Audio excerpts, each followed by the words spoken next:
bi jàpp na ni liñ koy toppee ci ñett ci ay mbir mu jëm ci diffusion de fausses nouvelles ak teg daal ay kàddu yu tegginewul ci kaw koo xamante ni daanaka dafa nekk ci kaw am ay prérogatives yoo xamante ni daal le président de la république jox na ko. waaye tamit waa offense waaw moom tamit jox teg nañ ko ci njoddam ak discours contraire aux bonnes mœurs loolu bokk na ci ñett yi waaye am na ci boo xamante ne nag nee na avocat bi nee na booboo ko jaaxal Omar Youm ñeenteel bi nee na booboo ko jaaxal ci wàllum koppar yi ak parce que moom Badara biñ ko laajee dafa ne am na ay entreprise voilà am na ay entreprise bi ko enquête kat bi ne entreprise bi ñaata employé nga am ak fan la mu ne duma ci tontu yow entreprise boo am yow Seydina Alioune ñun la yaa moom suñu gaal daal la laaj ñaata employé nga am sa entreprise fan la nekk nga ne duma si toll loolu it laajoon nañ ma ko di man waaw laaj nañ xam nga nee na suñu gaal bi kat am naa ay am jox naa leen ba jox leen jour beeg mois bi ma ko créé parce que yow sa bos daa leer waaw léegi bu sa bos leerut nooy def duma ci toll dox la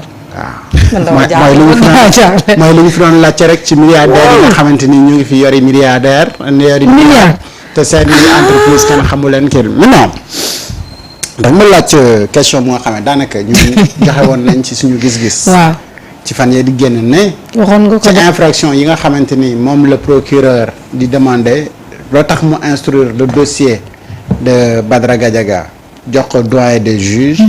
Le juge est obligé de placer sous mandat de dépôt Badara Gadiaga donc fii la ñu toogoon wax ni waxuñu ngir suñu nafs waaye lii texte yi wax la ñuy wax donc ñu ne woon fii kenn mënu la tee ba Badara Gadiaga duñ ko yóbbu ci kaso yi. waaw waxuñu ko woon nag pour bëgg rek di wax lu neex benn nit wala lu naqari benn nit xalaatuñu ko waaye li texte yi wax loolu rek la ñu gisoon ne lii moom moo fi am mais si texte yi li ñu wax dafa am benn infraction wala benn charge bu diis loolu moom nag moo yeey moom avocat am bi mu tiit.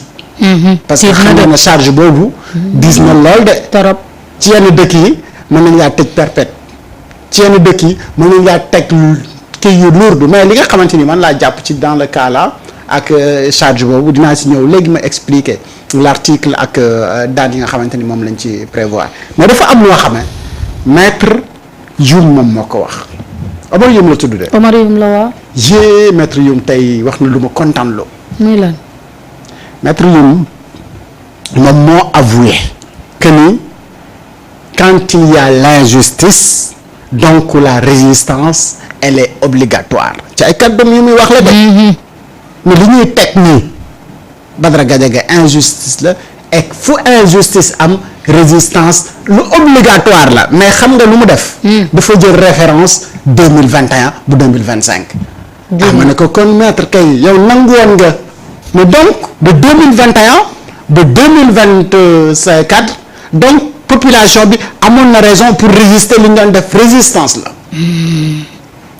parce que il y avait une injustice et que devant cette injustice là yow yaa ko indi tey mais devant cette injustice là mais résistance dafa nekk une obligation si déclaration bi la ko wax moom rek laa doon déglu ma ne gars yi dëgg kon xam nañu li nekkee woon ay tappale la. ma ne kii nag jeexal na wax ji yëpp color na débat bi ba mu ne pour mu jeex. léegi nag kon waa ji doon tappale de amnistie war naa ñëw déglu si maître Youm ni mu wax. moom maître Youm nii war naa dégluwaat vaar boppam ca la mu doon défendre ca amnistie bi. xam ne devant l'injustice la résistance est une obligation et que obligation boobu de résister mais ki nekk ci état bi il n'a nullement pas le droit de tuer ceux qui résistent contre l'injustice maître Youm yaa tontu sa bopp de tontu bu leer naññ. mooy wax ba dugal sa bopp bal perdu ci bëgg a défendre sa client moo tax nga wax ba défendre Ousmane Sonko bi nga xam ne mosoo ko woon bëgg a défendre mais tey moom moo défendre waa Pastef ba mu jeex tàkk.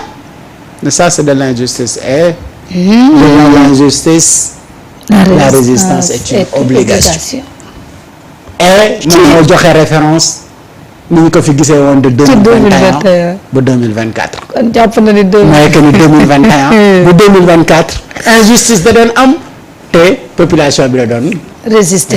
ah mais moom il s'est toujours non c'est-à-dire que il s'est toujours contredit lii de mooy wax même sur le cas ASAP Diouf nee na sur le cas Assane Diouf et autres, j'ai quelque part souvent peur pour le Sénégal parce que je sens qu'il y a une montée réelle de l'indiscipline, de l'inconscience, de l'irresponsabilité et ça doit inquiéter les Sénégalais. Si je vois maintenant que l'exercice favori c'est l'injure, surtout adressée à des autorités telles que le président de la République, le Premier ministre, le gouvernement, les chefs religieux, les directeurs d'école, enseignants, personne n'est respecté. Quelque part, il y a une dimension clinique qu'il faut observer. C'est inquiétant. Il nous faut un ressaisissement collectif pour réagir et protéger notre corpus social. lii la doon wax ci Assane Diouf.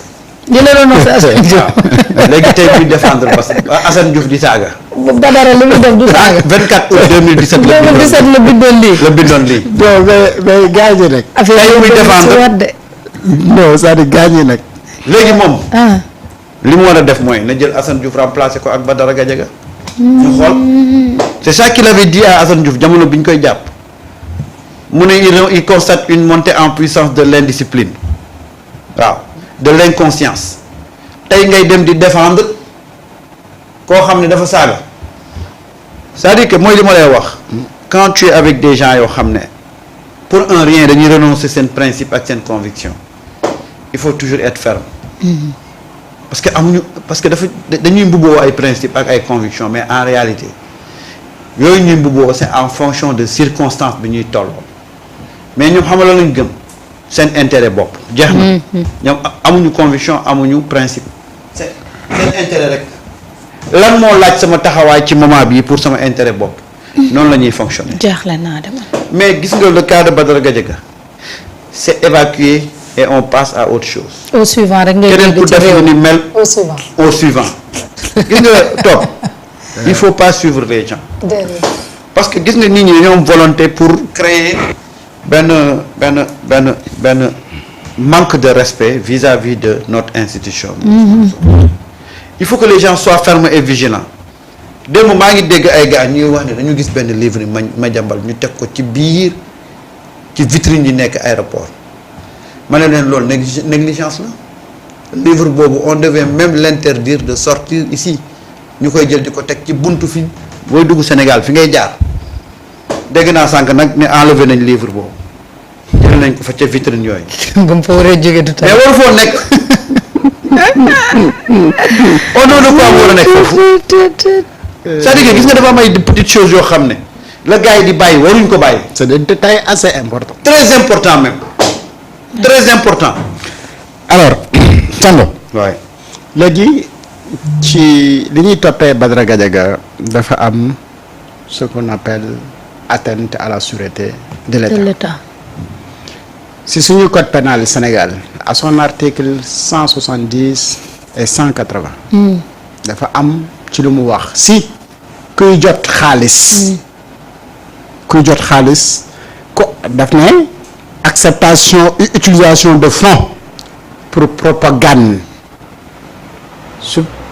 subversive kookee mën nañu ko toppee atub kaso jàpp juróomi ati kaso yuy topptal daan ay amende lii nag mooy li nga xamante ni moom la avocat wu Badara Gadiaga yi di tiit mooy comme mu ngi doon accepter de recevoir xaalis di ko utiliser mën na am procureur bi jàpp ne njortu ne xaalis boobu da ko doon jot pour def propagande ay mbir yu nga xamante ni day déstabiliser dëkk bi jaxase ay xel nekk ci yooyu te yooyu ci article 170 ak 180 bu code pénal bu Sénégal la nekk ne képp kuy def loolu mën nañ laa toppee benn at ba juróomi ati kaso yu nga xamante ni dafay toppal ay daan ci ay koppar yu nga xamante ni da nga ko war a fay lu samay wax de loolu ci article code pénal bi la xam nga bala gars yi di wax ne waa ji moo soxor fekk na waa ji waxul dara de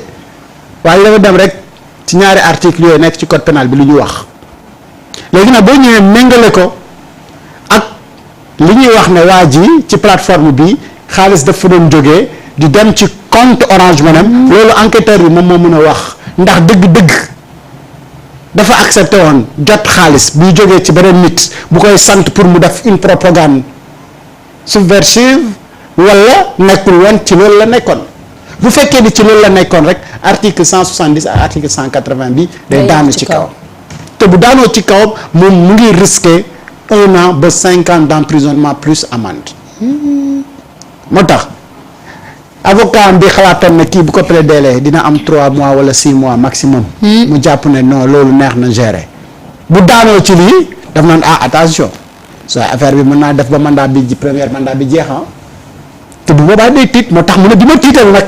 waaw loolu la bi ma tiital. te bii tiital ko te boo demee par exemple.